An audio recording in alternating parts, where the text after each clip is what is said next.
So thank you very much for having me and giving me this opportunity to share my ideas with this, what I think is a very important audience, somewhat different than for me. And then I also want to apologize or confess, or actually I need two apologies. So the first one is I'm going to disagree with almost everything I heard this morning, which should be exciting for you guys. And the second thing is I'm an economist. Sorry, somebody has to be. But I'm going to be talking about machine learning and technology in front of an audience at EPFL in the Swiss Tech Center. So I may say some things that sound very silly. So if I do, please correct me, but please be gentle. I'm just an economist. Okay, let me get started here. I want to start out by noting this. The future's unknowable, but also inevitable. And the reason I want to say that is because from now on, we're going to be talking about the future, which means by definition, I'm making it up. Now, most economists don't feel comfortable talking about the future because there's no data. There's no verified theories. But the second part is that it's inevitable. I feel that economists have a responsibility to talk about things where there are no data because the future's coming whether you like it or not. And the worst way to think about the future, especially when we've gone through this revolution of digital technology, is to pretend it's just like today. So what I'm going to do in this talk, rather than trying to summarize a 250-page book in 20 minutes, I'm just going to pick out some things where I think the public discourse is seriously misinformed and misthinking the future. Now, some of you will get distracted by your emails and Twitters and Facebook and things like that. So I'm going to summarize the talk in one slide. So I know you can go back to your emails, but for the next 25 seconds, please pay attention. This is it. Wait a second. Did I skip the slide?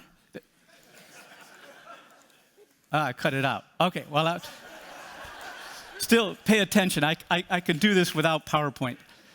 Normally, I'm powerless without PowerPoint, but sometimes I can do it. Okay, think about digital technology as a great big arrow that's accelerating, that's going forward at a huge pace.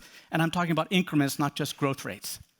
And that big arrow has launched two little arrows. One of them is called globalisation, which is allowing remote people to compete in our workplaces without being here.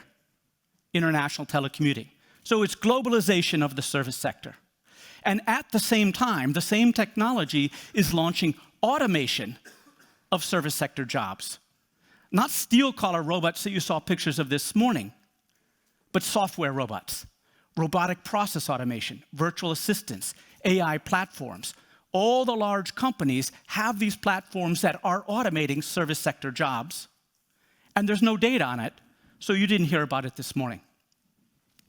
So what I want to say is that remote intelligence and artificial intelligence launched by digital technology is affecting white-collar and service sector jobs, and it's happening faster than most people think and in ways that few expect. So now you can go back to your emails if you want. It's okay, I'll pretend you're live tweeting the event, so I won't be offended. Okay, future of work, myths in the public conversation. Myth, automation is the key channel. Reality, Digitech is driving automation and globalization simultaneously. There it is. That's the slide. Globotics, globalization and robotics. Globalization here, I'm talking about telemigration. I'll tell you what that means. And robotics, I'm talking about white-collar robots. I'd like to set up that dialogue between remote intelligence, in other words, real people providing intelligence services in our offices without being there, and artificial intelligence, which is computer or software providing substitutes for certain types of intelligence mechanically. Or telemigration, people sitting in one nation, working in offices in another. You can think of it as international freelancing, or telemigration, or telecommuting gone international. Many, many people are telecommuting domestically, and in doing so, our companies and ourselves are preparing the way to allow remote workers to participate in the office. So the key is that economics makes it profitable. the wage differences in white-collar and professional jobs are often 10 to 1 or 20 to 1 across countries.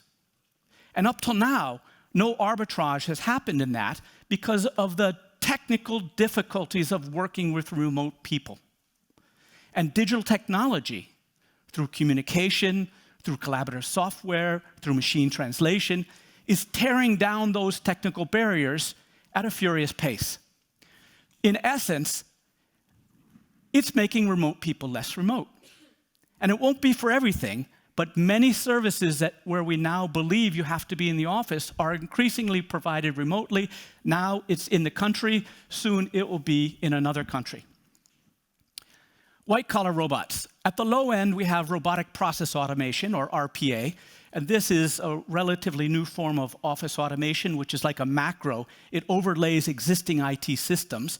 And really the big breakthrough was that now, since computers can read emails, for example, they're automating a whole set of information-intensive jobs very rapidly. The biggest company right now is Blueprisim. It's working with Accenture to automate all sorts of jobs, but there's a platform competition going on. One of them called WorkFusion is freeware.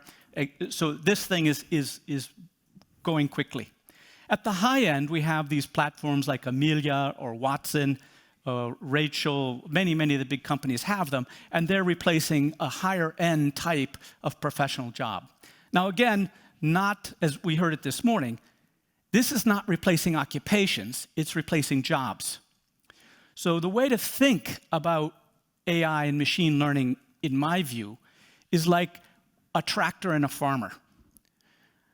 Machine learning trained algorithms do very specific things very well, but they are not going to grow up and be a pharmacist. But they will help pharmacists, just like tractors help farmers. And although tractors meant we needed fewer farmers to grow the same food, they did not replace the occupation of farming. And I think that's also how we should think about machine learning and automation. A myth. Past experience with automation and globalization is a good predictor of the future. The reality, I want to make 5 points to disagree with that. The first one, service sector and professional jobs, not just factory jobs. So the people down here is what you were hearing mostly about this morning. These people have been competing with China abroad and robots at home since the 1970s. There's nothing you could tell them about it that they don't know. And as we heard, it's a gradual thing. But the point is, 8 or 9% of people in rich countries work in jobs like that, and many of them are engineers to run the robots, so they're actually not in the firing line of this. So what happens to these workers is not very important. 80 or 90% of our workforce are the people up there, and they have never seen automation of their jobs because computers couldn't really think, and they didn't see globalization of their job or direct wage competition because services to a large extent were non-traded. And digital technology is changing both of those realities very fast. Second, a different physics applies. In the past 25 or 30 years, information and communication technology has enabled automation and globalization of industry in important ways. But the point was, at that moment, at those moments, we had to write code to teach computers to do things. And as a consequence, what we had was a situation where the information and communication technology was a catalyst, not the main event. Still, it was manufacturing, mining, and agriculture. It was mostly physical, and the ICT changed things a little bit. In the service sector, it's like 80 or 90% communication and information, and only a little bit of physical. So the constraints that constrained automation and globalization in manufacturing were based on the laws of matter. The ones that are going to affect or slow down implementation in the service sector are based on the laws of physics of electrons and photons.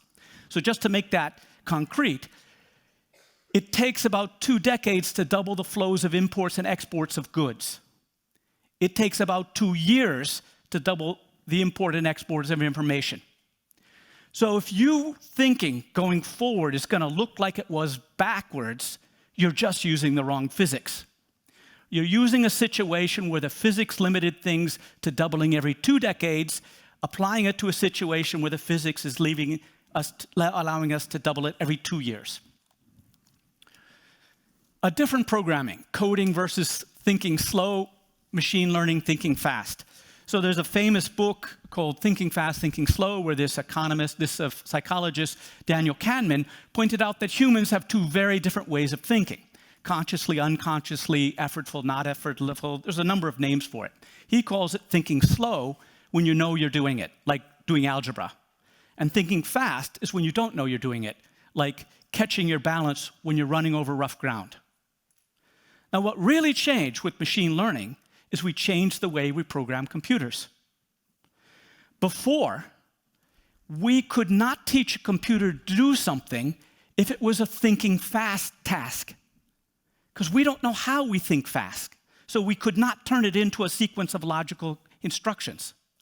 Now, we train computers by using vast structured data sets to estimate large nonlinear models to make guesses. And that gave computers a whole set of cognitive skills that they did not really have before 2016. And that's when, in my mind, things changed. Forbes and Fortune called it the year of AI in 2016. So when you ask what's different this time, the point is that computers have skills that they never had before, and some of them are useful in the offices. And therefore, some human tasks are being automated now, which could not be automated in the past. It won't look like a factory closure. A very classic analogy in the public debate is the robotic apocalypse is going to lead all the jobs. We'll all be jobless. The robots make the things. We won't know what to do. We'll all be classically unemployed. And that's not how it's going to happen with Globotics. It's going to happen more like this, what I call the iPhone infiltration. Now, bear with me here for a moment. I'm going to go outside, going to color outside the lines here for a while, but I think you'll get it at the end, or I hope so. So if you remember 10 years ago, this thing was not very useful. It did three things. It was a very good music player. It was a mediocre telephone with a very short battery life. And it was a web browser, which wasn't much good because there wasn't much wireless around back then. But one innovation at a time, one change at a time, it came into our lives. It's transformed the way we deal with our cities. It's transformed the way you deal with your loved ones. It's transformed the way you work. It's connected us to all the information in the world. It has literally changed society. But here's the thing. Nobody decided to let that happen. There was no government report 10 years ago that said, we will change our societies and therefore we have to get ready. And the reason is because it was the outcome of billions, seemingly small, seemingly unconnected decisions done by individuals. And Globotics will come into our workplace exactly the same way. It will be one guy online providing copy editing services or helping you with your phone security or helping you format Excel spreadsheets. It will be one implication of AI that automates some of the things you're doing and you're happy about. You won't even recognize that it's coming, but after 10 years, I think, or 5 years, we'll look back and go, how did we get along without them? It's coming faster than most believe. It's predictable but unexpected. They even have a name for it. It's called digital disruption. So when I was writing this book, I was trying to figure out how is it that something that's driven by, say, Moore's Law, which has been going on since Richard Nixon was president, totally predictable, can lead to so much disruption. And I believe it's because of a bias in the way we think. So I'm going to assert that if you put progress on the vertical axis and years on the horizontal axis, that humans instinctively think about progress as a straight line. And when I mean instinctively, I mean thinking fast, your gut. How soon will the taxis in Lausanne be replaced by autonomous robots? You can't take out your thinking slow brain and do a calculation. You use your gut. You look back, you saw what's happened the last 2 or 3 years, you say next 2 or 3 years, nah. You're using increments of the past to predict increments of the future, and that's straight line. So one of the nice things about talking at Upheaval, I don't have to, I guess I can use the word linear here, and you'd be okay with that? All right. But that's not how technology works. Digital technology follows an exponential curve until it hits some sort of diminishing returns, then it comes off. So what happens is in the beginning, humans tend to overestimate the impact of technology. But by the same token, they eventually underestimate the impact of technology, and that's what I call the holy cow moment. It's like, oh my goodness, I knew it was coming, I just didn't expect it to come so fast. So when people are saying, this will change the world of work, and nothing happens next year, you're going to be saying to yourselves, Baldwin was exaggerating. It was just cry wolf. But here's a thought. This is another thing that won't surprise the EPFL crowd, but it's true about exponential curves. If I said 100 million people are going to have displaced jobs in the next 10 years, and it's driven at an exponential pace, that meant 50 of those 100 million jobs will be in year 9 and 10. And 25 million will be in years 7 and 8. In other words, it'll be completely backloaded. So in the next few years, very little will happen. And you'll go, oh, it's not going to happen. Then it accelerates because the increments get large, and you will find the holy cow moment. Okay, the speed is the problem. That's the myth. Pessimist, it's too fast. Optimist, we have time.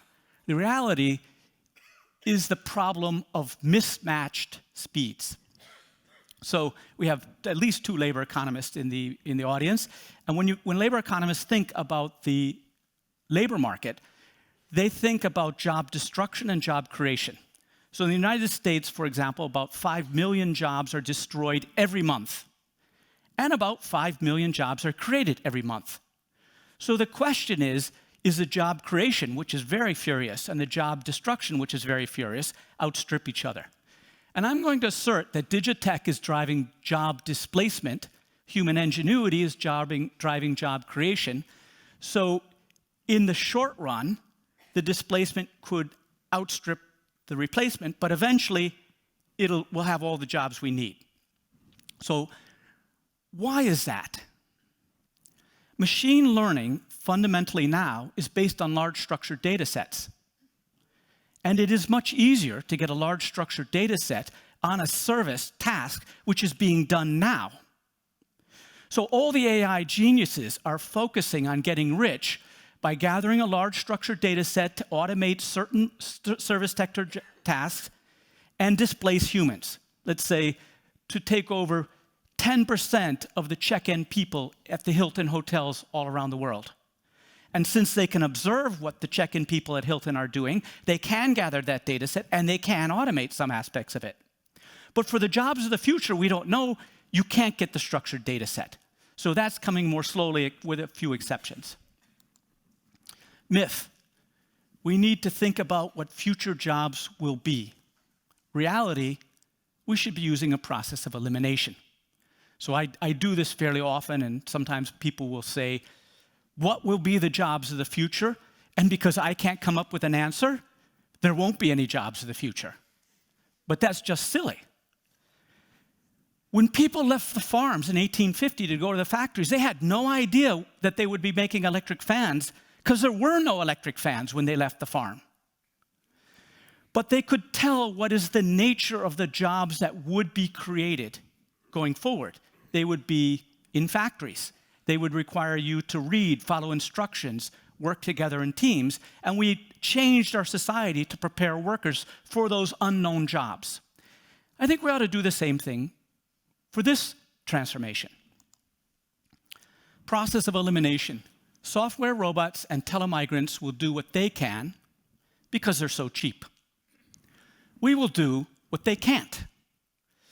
So when you want to think about the future of work, you have to focus on what they can't do and won't be able to do in the next 5 or 10 years. So what's that? AI can't do human.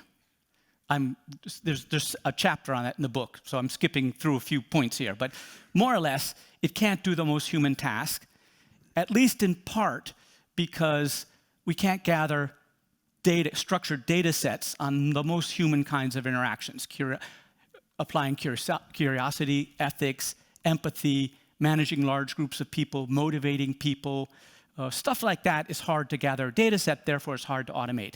And also there's a social psychology in how people interact with what they call the model of the mind, and it's a very hard thing to do. Between two people, people are actually doing it with emphatic AI.